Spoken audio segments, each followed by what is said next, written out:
बिस्मिल्लाहिर्रहमानिर्रहीम। First year आज हम चैप्टर 3 फोर्सेस एंड मोशन के न्यूमेरिकल प्रॉब्लम सॉल्व करेंगे। फर्स्ट प्रॉब्लम है a train moves with a uniform velocity of 24 metre per second. एक train 24 metre per second की velocity से मूव कर रही है। The driver applies the brake and the train comes to rest with a uniform retardation in 12 second. Driver brake apply करता है और जो ट्रेन है वो रेस्ट में आ जाती है, यानी कि रुक जाती है यूनिफॉर्म रिटार्डेशन के साथ, और जितना टाइम लगता है स्टॉप होने में वो 12 सेकंड्स है। फाइंड द रिटार्डेशन यानी कि एक्सेलरेशन फाइंड करना है, उसकी वैल्यू नेगेटिव होगी। 2 velocity of the train after 4 second, velocity train की 4 सेकंड्स के बाद, and the distance covered by the train after the brakes are applied, और डिस्टेंस फाइंड करना है जब ब्रेक्स अप्लाई की गई। इसमें बताया यह गया है कि एक ट्रेन मूव कर रही है, यूनिफॉर्म वेलोसिटी उसकी ये है, ड्राइवर ब्रेक अप्लाई करता है तो वो गाड़ी रुक जाती है, ट्रेन रुक जाती है, और 12 सेकंड के बाद जो उसका 12 सेकंड के बाद वो रुकती है यूनिफॉर्म रिटार्डेशन के साथ। तो ये तीन चीजें हमने फाइंड करनी है। डाटा इसका नोट कर लेते हैं। सबसे पहले ये कहा गया है कि ट्रेन मूव करती है यूनिफॉर्म वेलोसिटी से, तो ये हमारे पास इनिशियल वेलोसिटी होगी 24 मीटर पर सेकंड।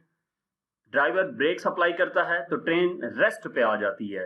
इसका मतलब ये है कि उसकी फाइनल वेलोसिटी 0 हो जाएगी। इस वेलोसिटी से वो मूव कर रही थी और ब्रेक अप्लाई करने के बाद वो रेस्ट में आएगी तो उसकी फाइनल वेलोसिटी 0 हो जाएगी। A uniform retardation in 12 seconds, time given है 12 सेकंड्स का। Find the retardation, acceleration find करना है। Second, velocity of the train, velocity find करनी है, फाइनल वेलोसिटी, जबकि टाइम 4 सेकंड हो, यानी कि फाइनल वेलोसिटी फाइंड करते वक्त टाइम हमने 4 सेकंड पुट करना है।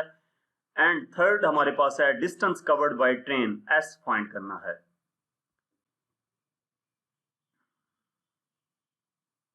तो इसका सॉल्यूशन स्टार्ट करते हैं।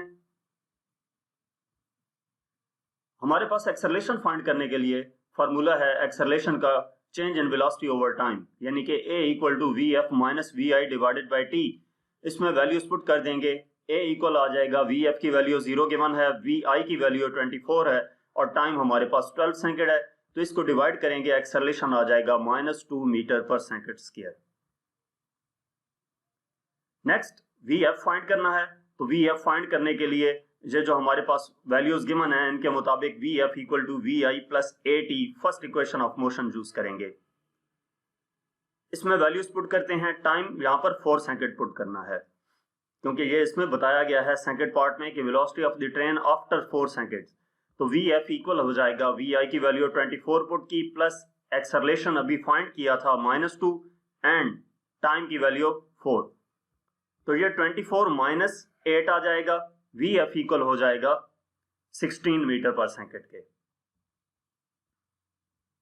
नेक्स्ट डिस्टेंस फाइंड करना है, तो डिस्टेंस फाइंड करने के लिए s equal to 2as equal to V F square minus V I square, हम थर्ड इक्वेशन ऑफ मोशन यहां पर यूज करेंगे। s equal to V I T plus half A T square भी use हो सकता है। तो हम डिस्टेंस फाइंड करते हैं, उसके लिए वैल्यूज इसमें पुट करेंगे। 2 इंटू एक्सेलरेशन की value -2, s equal to V F की वैल्यू 0 गिवन है और वी आई की वैल्यू 24 गिवन है। तो ये -4s इक्वल आ जाएगा, ये 0 हो जाएगा, और ये 24 का स्क्वायर -576 आ जाएगा। माइनस माइनस से cancel, s equal to 576 by 4, तो डिस्टेंस हमारे पास आ जाएगा 144 मीटर। इसके बाद नेक्स्ट प्रॉब्लम है, a coin is dropped from a tower. एक कॉइन को एक टावर से ड्रॉप किया गया है। If the coin reaches the ground 5 second, अगर कॉइन ग्राउंड तक 5 सेकंड में पहुंचे तो height of the tower find करनी है, and find the speed with which coin hit the ground, जिस स्पीड से वो कॉइन ग्राउंड को हिट करेगा। तो हम इसका डाटा नोट कर लेते हैं। सबसे पहले वो बात कर रहा है coin is dropped from a tower, तो जाहिर सी बात है जब एक हाइट से उसको छोड़ा गया तो इनिशियली उसकी वेलोसिटी वहां पर 0 होगी। रीचेस द ग्राउंड 5 सेकंड, तो टाइम हमारे पास 5 सेकंड का है, height of the tower h find करना है एंड स्पीड यानी कि फाइनल वेलोसिटी फाइंड करनी है। तो इसका सॉल्यूशन स्टार्ट करते हैं। सबसे पहले हम h फाइंड करने के लिए फार्मूला यूज करेंगे h equal to V I T plus half G T square. Freely falling object के लिए जो इक्वेशंस ऑफ मोशंस हैं उसमें जो सेकंड इक्वेशन ऑफ मोशन है s equal to V I T plus half A T square, इसमें h equal to V I T plus half G T square हो जाएगा। तो अब इसमें हम वैल्यूज पुट कर देते हैं। तो h इक्वल आ जाएगा वी आई की वैल्यू 0 गिवन है, टाइम हमारे पास 5 सेकंड का है, प्लस 1/2 जी की वैल्यू 9.8 होती है, ये आपको मालूम होनी चाहिए, और t हमारे पास 5 सेकंड्स है। इसको सिंप्लीफाई करते हैं, h इक्वल आ जाएगा, ये मल्टीप्लाई होके 0 हो जाएगा, प्लस ये सिंप्लीफाई होके 122.5 आ जाएगा, यानी कि हाइट हमारे पास आ जाएगी 122.5 meter. Next V F find करना है। तो फाइनल वेलोसिटी फाइंड करने के लिए V F equal to V I plus G T का फार्मूला यूज किया करेंगे, जो फर्स्ट इक्वेशन ऑफ मोशन है। ये सारी वैल्यूज हमारे पास मौजूद हैं। वी एफ इक्वल हो जाएगा, वी आई की वैल्यू 0 है, प्लस जी की वैल्यू 9.8 होती है, और टाइम 5 सेकंड का गिवन है। ये मल्टीप्लाई होके वी एफ इक्वल आ जाएगा 49 मीटर पर सेकंड। इसके बाद न्यूमेरिकल नंबर 3 है, an electron emitted from a source is subjected to a force of 10 power minus 23 Newton. एक इलेक्ट्रॉन एक सोर्स से इमिट होता है और जो उसकी फोर्स है वो 10 पावर माइनस 23 न्यूटन है। And the electron is accelerated toward the target. Electron accelerate करता है, मूव करता है टारगेट की तरफ। फाइंड क्या करना है, acceleration of the electron. How long does the electron takes to reach from the source to target at 10 centimeter away? यानी कि वो कितना मूव करेगा इलेक्ट्रॉन, कितना टाइम लेगा फ्रॉम द सोर्स से टारगेट तक 10 सेंटीमीटर मूव करने के लिए, यानी कि 10 सेंटीमीटर का डिस्टेंस वो कितने टाइम में कवर करेगा, वो टाइम कैलकुलेट करना होगा। मैस इलेक्ट्रॉन का बताया गया है 9.1 into 10 power minus 31 kg। Data note कर लेते हैं।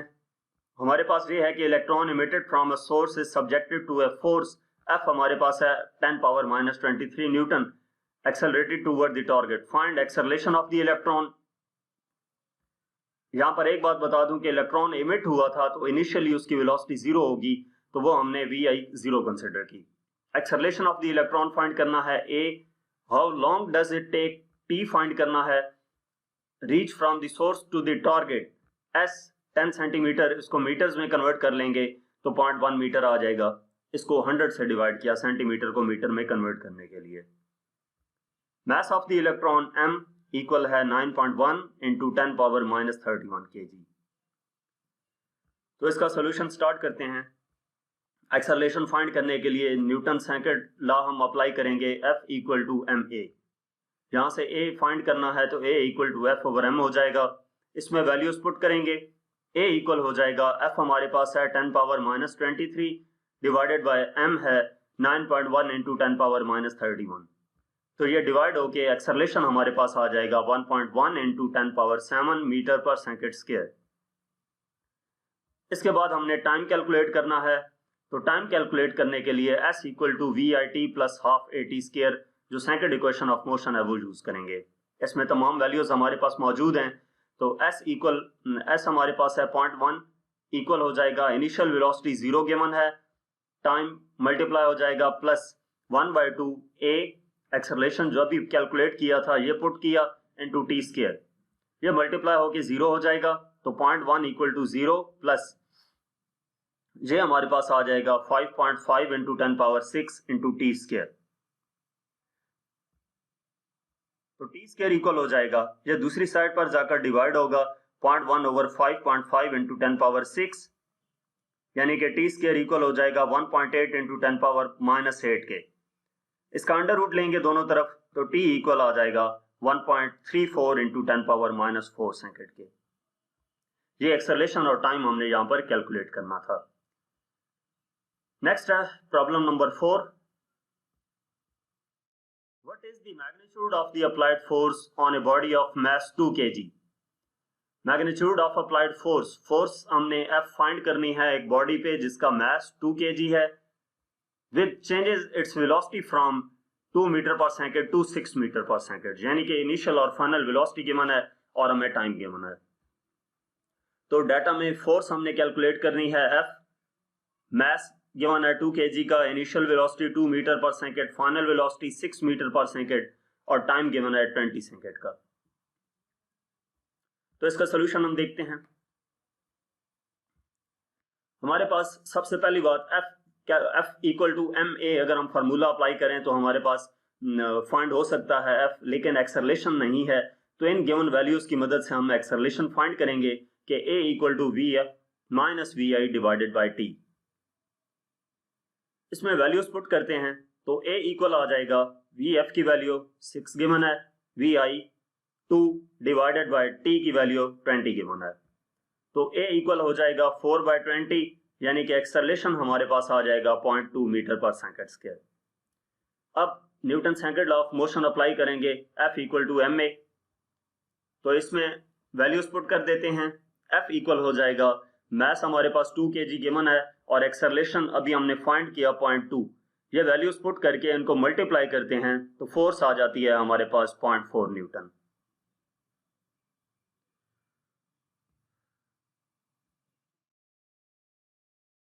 नेक्स्ट हमारे पास 5 नंबर न्यूमेरिकल है. A force of 12 Newton acts on a body of mass 6 kg for 2 microsecond. 12 Newton की फोर्स एक बॉडी जिसका मास 6 ग्राम है उस पर एक्ट करती है और कितने सेकंड के लिए? 2 माइक्रोसेकंड के लिए.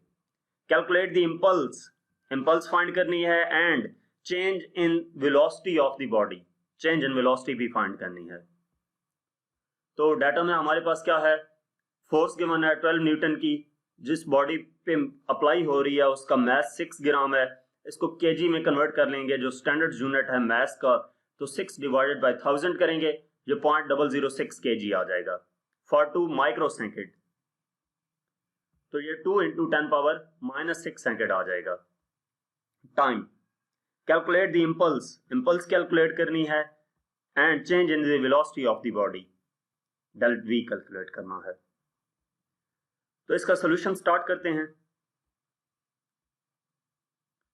सबसे पहले इंपल्स कैलकुलेट करने के लिए हमारे पास फार्मूला है J equal to F cross T.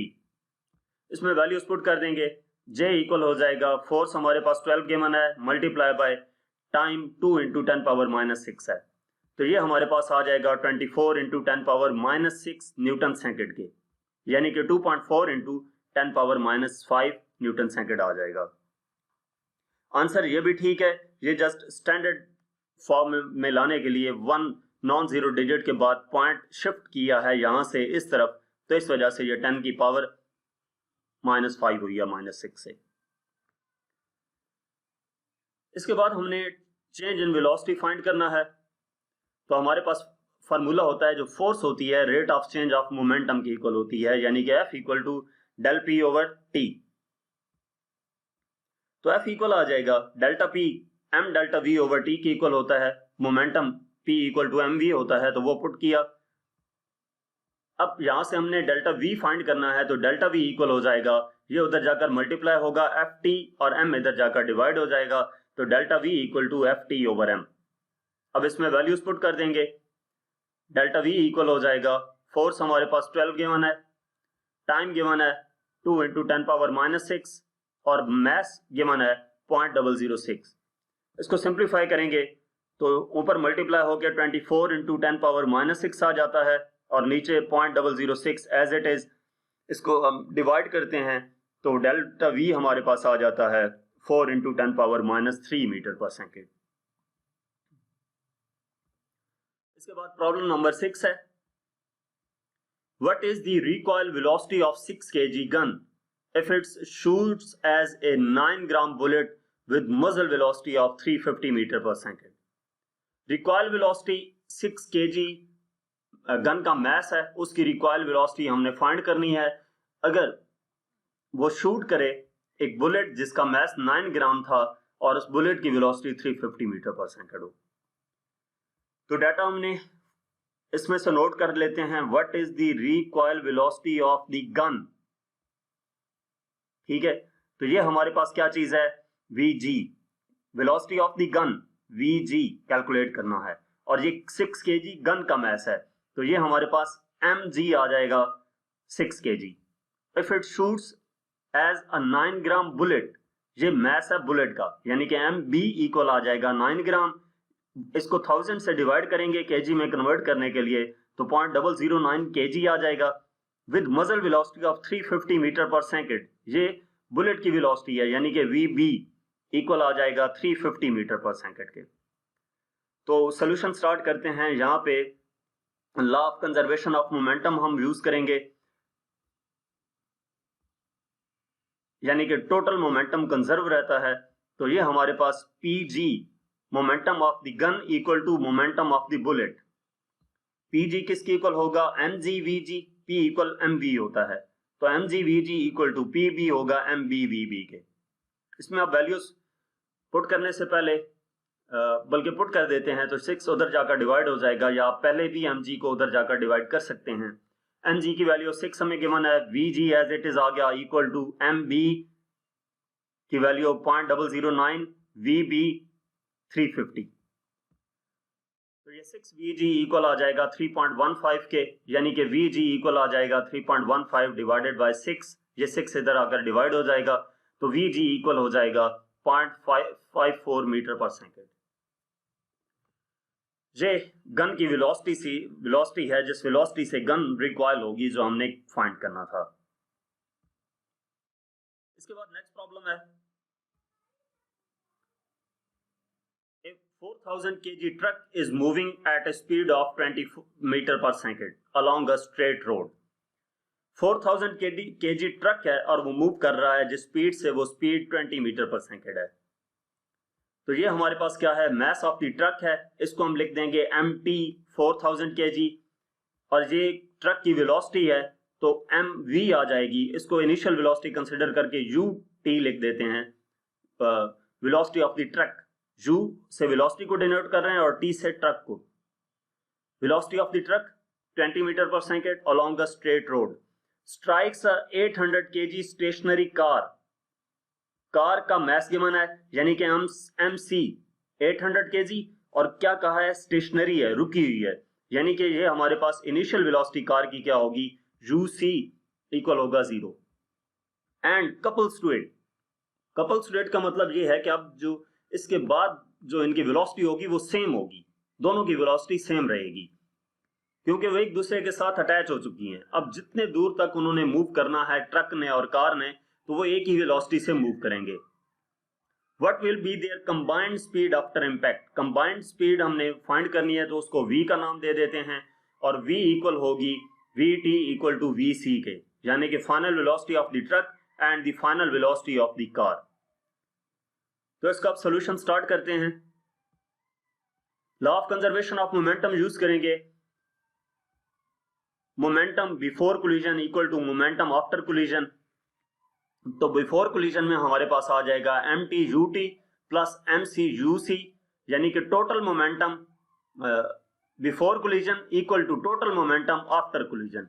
Truck का मोमेंटम प्लस कार का मोमेंटम इक्वल टू ट्रक का फाइनल मोमेंटम प्लस कार का फाइनल मोमेंटम। तो फाइनल मोमेंटम Vt और Vc दोनों V के इक्वल हैं, तो यहां पर हम V पुट कर देंगे, यानी कि mt ut plus mc uc equal हो जाएगा mtv प्लस mtv के। Vt और Vc की जगह पर V आ गया। इसमें हम वैल्यूज पुट कर देते हैं। mt की वैल्यू 4000 है, ut हमारे पास 20 है, प्लस mc 800 गिवन है, और uc हमारे पास 0 है, इक्वल हो जाएगा mt 4000 V plus mc 800v। अब इसको सिंप्लीफाई करते हैं, ये मल्टीप्लाई होकर हमारे पास आ जाएगा 80,000 प्लस ये 0 हो जाएगा इक्वल टू 4000 प्लस 800 4800v आ जाएगा। तो ये इधर जाकर डिवाइड हो जाएगा, v इक्वल हो जाएगा 80,000 डिवाइडेड बाय 4800। तो ये डिवाइड होकर हमारे पास आंसर आ जाएगा v equal to 16.7 metre per second, यानी कि ये वो कंबाइंड वेलोसिटी होगी, कंबाइंड स्पीड होगी जिस स्पीड के साथ ट्रक और कार आफ्टर कोलिजन मूव करेंगे। इसके बाद प्रॉब्लम नंबर 8 है, two spheres of masses m and m2 both are moving to the right with velocities 4 metre per second and 2 meter per second respectively. दो spheres हैं जिनके message given है और वो दोनों मूव कर रहे हैं, उनकी वेलोसिटीज भी गिवन है। तो m1 को हम m कंसिडर कर लेते हैं और m2 को हम 2m कंसिडर कर लेते हैं। इसी तरह m1 की जो वेलोसिटी होगी उसको v1 कह देते हैं, u1 कह देते हैं, initial velocity 4 metre per second, और जो 2 मीटर पर सेकंड है ये m2 की वेलोसिटी होगी, इसको u2 कह देंगे 2 meter per second. Both collides, दोनों कोलाइड करेंगे, then what will be there final velocities. Final velocity से मुराद v1 और v2 क्या होगी वो हमने कैलकुलेट करनी है। इनिशियल वेलोसिटी को u1 और u2 से रिप्रेजेंट किया है और फाइनल वेलोसिटीज को v1 और v2 से रिप्रेजेंट किया है। तो इसका सॉल्यूशन स्टार्ट करते हैं। अब v1 कैलकुलेट करने के लिए जहां पे जो आपने टॉपिक पढ़ा था कोलिजन्स का, उसमें इनिशियल ये वेलोसिटीज को हमने कंसिडर करते, स्फीयर्स को कंसिडर करते हुए उनकी फाइनल वेलोसिटीज स्फीयर्स की आफ्टर कोलिजन कैलकुलेट की थी। तो जो हमारे पास रिजल्ट आया था v1 का, वो रिजल्ट यहाँ पे एज ए फार्मूला यूज करेंगे, v equal to m1 minus m2 over m1 plus m2 into u1 plus 2m2 over m1 plus m2 into u2। अब इसमें वैल्यूज हमारे पास तमाम गिवन है, वो पुट कर देते हैं और सिंप्लीफाई कर देते हैं। v1 इक्वल हो जाएगा m1 m है माइनस m2 2m है divided by m1 m plus m2 की वैल्यू 2m, u1 4 है प्लस 2m2 हमारे पास है 2m, m1 m है, m2 2m है और u2 की वैल्यू 2 गिवन है। ये तमाम वैल्यूज पुट की। अब ये हमारे पास m minus m2 minus m हो जाएगा, ये हो जाएगा 3m इंटू 4 प्लस 4m हो जाएगा और ये हमारे पास 3m हो जाएगा इंटू 2 एज इट इज आ गया। ये 4 इधर जाकर मल्टीप्लाई होगा, माइनस 4m ओवर 3m हो जाएगा, ये 2 इधर जाकर मल्टीप्लाई होगा तो 8m ओवर 3m हो जाएगा। अब इसका एलसीएम ले लेंगे तो v1 इक्वल आ जाएगा 3m, एलसीएम आ जाएगा minus 4m plus 8m equal आ जाएगा 4m ओवर 3m के, यानी कि v1 इक्वल हो जाएगा 4/3 के। तो इसको डिवाइड करेंगे तो आंसर हमारे पास आ जाएगा 1.33 metre per second to the right. अब दोनों स्फीयर्स राइट डायरेक्शन में मूव कर रहे थे और moving to the right both spheres, तो जब उनका कोलिजन होगा तो वो दोनों ही सेम डायरेक्शन में टू द राइट मूव करेंगे, उनकी यानी कि डायरेक्शन वही रहेगी कोलिजन के बाद भी। इसके बाद हमारे पास v2 वेलोसिटी है, तो v2 फाइंड करने के लिए फार्मूला यूज करेंगे, v2 equal to 2m1 over m1 plus m2 into u1 minus m1 minus m2 over m1 plus m2 into u2। इसमें वैल्यूज पुट करते हैं, v2 इक्वल हो जाएगा 2m1 m के इक्वल है m1 m, m2 की जगह पे 2m, u1 4 गिवन है minus m1 m minus m2 2m है, m1 m plus m2 2m है और u2 की वैल्यू हमारे पास है 2। अब इसको सिंप्लीफाई करते हैं तो v2 इक्वल आ जाता है 2m डिवाइडेड बाय ऐड हो गए 3m 4 minus 2m plus m minus m divided by 3m into 2, ये इक्वल हो जाएगा 4 मल्टीप्लाई हुआ तो 8m ओवर 3m हो गया, माइनस माइनस प्लस 2 मल्टीप्लाई हुआ 2m ओवर 3m हो गया। एलसीएम लिया तो v2 इक्वल टू 3m, इसका एलसीएम आया 8m प्लस 2m इक्वल हो जाएगा 10m ओवर 3m के, यानी कि v2 इक्वल आ गई 10/3 के। इसको डिवाइड किया तो ये हमारे पास आंसर आ गया v2 equal to 3.34 metre per second और इसकी डायरेक्शन v टूवर्ड्स राइट होगी।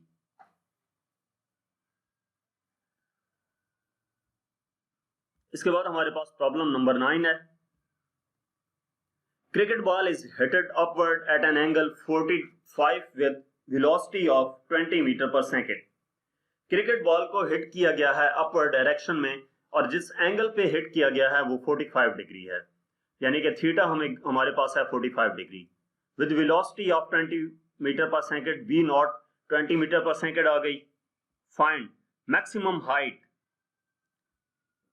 Flight time of flight T, how far it hits the ground, यानी कि रेंज फाइंड करनी है। ये प्रोजेक्टाइल मोशन से रिलेटेड है क्वेश्चन, तो इसमें हमने height, maximum height, time of flight and range find करनी है। तो सिंपल सा है, सॉल्यूशन स्टार्ट करते हैं। इसमें just maximum height, time of flight और जो रेंज है उसका फार्मूला यूज करके उसमें वैल्यूज पुट करके सिंप्लीफाई कर देना है। तो हाइट हमारे पास फाइंड करने के लिए फार्मूला है h equal to we naught square sine square theta over 2g। इसमें वैल्यूज पुट करेंगे। वी नॉट की वैल्यू 20 गिवन है, साइन स्क्वायर थीटा की वैल्यू 45 है, डिवाइडेड बाय 2 इंटू जी की वैल्यू 9.8। h इक्वल आ जाएगा, ये हो जाएगा 400 और साइन 45 का स्क्वायर 0.5 आ जाएगा, डिवाइडेड बाय ये मल्टीप्लाई होके 19.6 आ गया। h इक्वल आ जाता है 10.2 मीटर की। ये मैक्सिमम हाइट आ गई। इसके बाद हम टाइम ऑफ फ्लाइट कैलकुलेट करने के लिए t equal to 2v naught sine theta over g use करते हैं।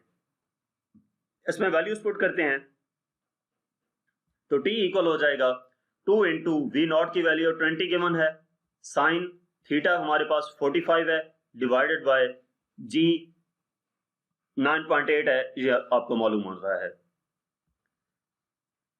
तो ये मल्टीप्लाई होके 40 हो जाएगा, साइन 45.7 आ गया, डिवाइडेड बाय 9.8। इसको डिवाइड करेंगे तो टाइम हमारे पास आ जाएगा 2.9 सेकेंड। ये टाइम ऑफ फ्लाइट है, यानी कि वो क्रिकेट बॉल जिसको हिट किया गया था 45 डिग्री के एंगल पे, वो 2.9 सेकेंड के लिए फ्लाइट करेगी, एयर में रहेगी। थर्ड हमारे पास how far away it hits the ground, यानी कि रेंज कैलकुलेट करनी है। तो रेंज हमारे पास है r equal to we naught square sine 2 theta over g। Values put करते हैं। वी नॉट की वैल्यू 20 स्क्वायर, साइन 2 थीटा की वैल्यू 45, डिवाइडेड बाय 9.8 g की वैल्यू आ गई। ये हो जाएगा 400 और साइन 90 होता है 1 की इक्वल, डिवाइडेड बाय 9.8। इसको डिवाइड किया तो r हमारे पास आ जाता है 49 मीटर। ये हमारे पास रेंज आ गई, यानी कि जब बॉल को हिट करेंगे 45 डिग्री के एंगल पे 20 मीटर पर सेकंड वेलोसिटी के साथ, तो जितने डिस्टेंस दूर वो जाकर गिरेगी, ग्राउंड को टच करेगी, वो 41 मीटर का डिस्टेंस होगा। इसके बाद नेक्स्ट प्रॉब्लम है problem number 10। In certain projectile motion the horizontal range is thrice in the magnitude of the maximum height, calculate the angle of projection. इसमें हमें क्या बताया गया है कि एक प्रोजेक्टाइल मोशन है जिसमें रेंज जो है वो 3 टाइम्स मैक्सिमम हाइट के इक्वल है, यानी कि r इक्वल है 3h के। तो इसको हमने इक्वेशन 1 का नाम दे दिया और कैलकुलेट क्या करना है, angle of projection theta calculate करना है, यानी कि वो एंगल कैलकुलेट करना है जिस पे range 3 times the maximum height हो।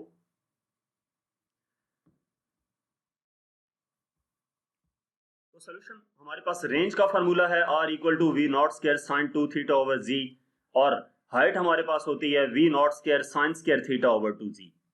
इनको इक्वेशन 1 में पुट कर देंगे तो r इक्वल हो जाएगा, यानी कि V naught square sine 2 theta over g equal हो जाएगा 3 इंटू h हमारे पास है V naught square sine square theta over 2g। V naught square से कैंसिल हो जाएगा, g से कैंसिल हो जाएगा, तो ये बाकी क्या रहेगा, sine 2 theta equal to 3 sine square theta over 2। ये 2 इधर जाकर मल्टीप्लाई हो जाएगा तो 2 और 3 इधर जाकर डिवाइड होगा, 2 मल्टीप्लाई होगा तो 3 इधर जाकर डिवाइड हो जाएगा, 2/3 sine 2 theta equal to sine square theta रह जाएगा। साइन 2 थीटा जो है वो 2 साइन थीटा कॉस थीटा के इक्वल होता है। साइन 2 थीटा इक्वल होता है 2 साइन थीटा कॉस थीटा के। ये आप मैथमेटिक्स में आप ये फार्मूला आपने देखा होगा, वहां से यहाँ पर यूज किया है 2 साइन थीटा कॉस थीटा, तो ये साइन स्क्वायर थीटा आ गया। ये साइन थीटा साइन स्क्वायर से कैंसिल हो जाएगा, एक साइन थीटा यहाँ पर रह जाएगा, यानी कि 4/3, ये 2 इधर मल्टीप्लाई हो गया, 4/3 cos theta equal to sine theta. Cos इधर जाकर डिवाइड होगा तो sine theta over cos theta equal हो जाएगा 4/3 के। तो टेन थीटा इक्वल हो जाएगा 1.33 के, थीटा इक्वल हो जाएगा टेन इनवर्स 1.33, टेन इनवर्स लेंगे तो एंगल हमारे पास आ जाएगा 53 डिग्री। यानी कि ये वो एंगल है जिस पे रेंज इक्वल होगी 3 टाइम्स हाइट के।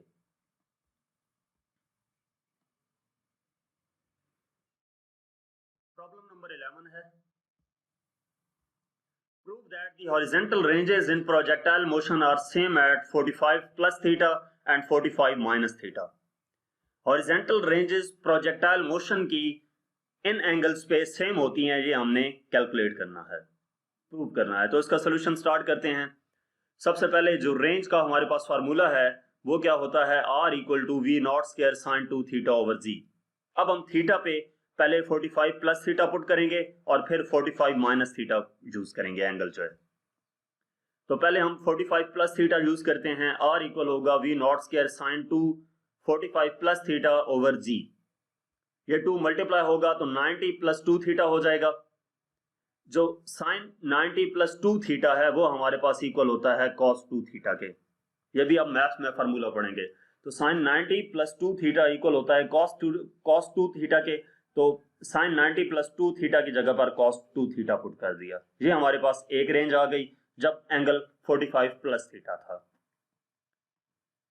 अब एंगल पुट करेंगे 45 माइनस थीटा, R इक्वल हो जाएगा we naught square sine 2 45 minus theta over g के। इस इक्वेशन में थीटा की जगह पर एंगल जो दूसरा गिवन था 45 माइनस थीटा वो पुट किया। तो ये R इक्वल हो जाएगा we naught square sine 2 multiply होगा तो 90 minus 2 theta divided by G हो जाएगा।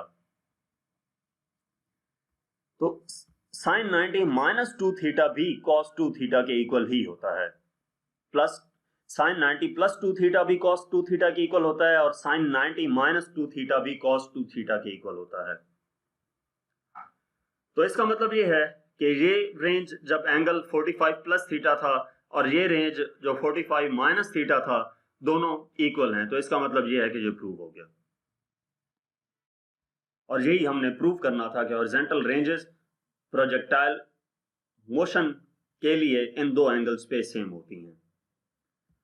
इसके बाद प्रॉब्लम नंबर 12 है, a rocket is fired in space. एक रॉकेट को स्पेस में फायर किया गया है, उसका इनिशियल मास 8000 kg है, मास ऑफ द रॉकेट है, ठीक है। तो इसको हम m1 कंसीडर कर लेते हैं, यानी कि रॉकेट की जो वैल्यूज होंगी उनको हम 1 कंसीडर करेंगे। m1 8000 kg ejects gas at the rate of 25 metre per second. Gas eject कर रहा है तो गैस के लिए हम सबस्क्रिप्ट में 2 लिखेंगे। ये वेलोसिटी गैस की है, v2 इक्वल हो जाएगा 25 मीटर पर 100 metre per second. How much gas must it eject, कितनी गैस इजेक्ट करेगा, यानी कि मास m2 हमने गैस के लिए कैलकुलेट करना है। For in the first second time जब हमारे पास 1 सेकेंड हो, to have acceleration 30 metre per second square, acceleration 30 metre per second square हो। तो डाटा में हम इसका सोल्यूशन स्टार्ट करते हैं। तो सोल्यूशन में law of conservation of momentum use करेंगे, m1v1 इक्वल टू m2v2। अब जो v1 है, यहां पर v1 क्या चीज है, ये वेलोसिटी है किस चीज की, जो हमारे पास रॉकेट है इसकी।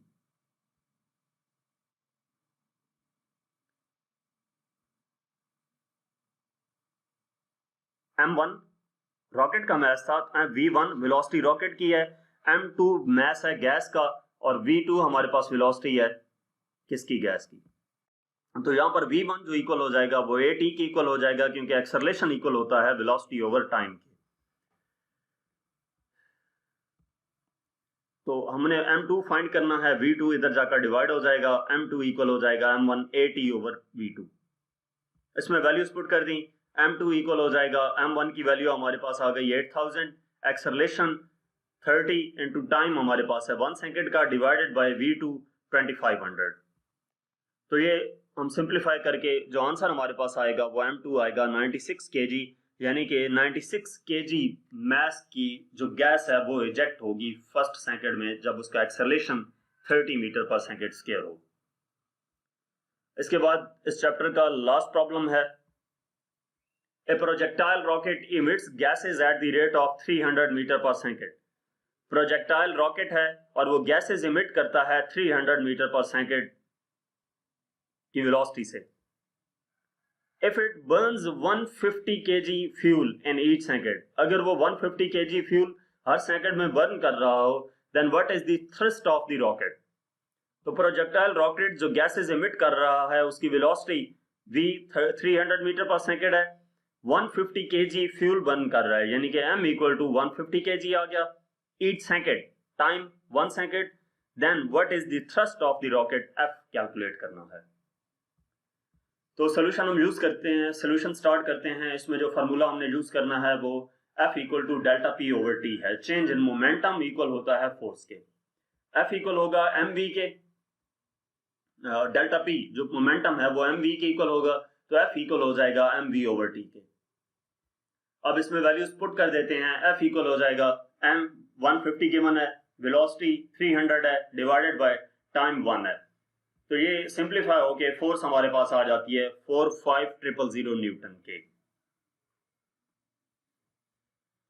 यानी कि वो जो थ्रस्ट है रॉकेट का वो किसके इक्वल होगा, 45000 न्यूटन के। तो यहां तक इस चैप्टर के न्यूमेरिकल प्रॉब्लम्स थे। मजीद किसी भी चैप्टर के एक्सरसाइज का सॉल्यूशन देखने के लिए या कोई भी टॉपिक देखने के लिए आप हमारा YouTube चैनल विजिट कर सकते हैं। Thank you.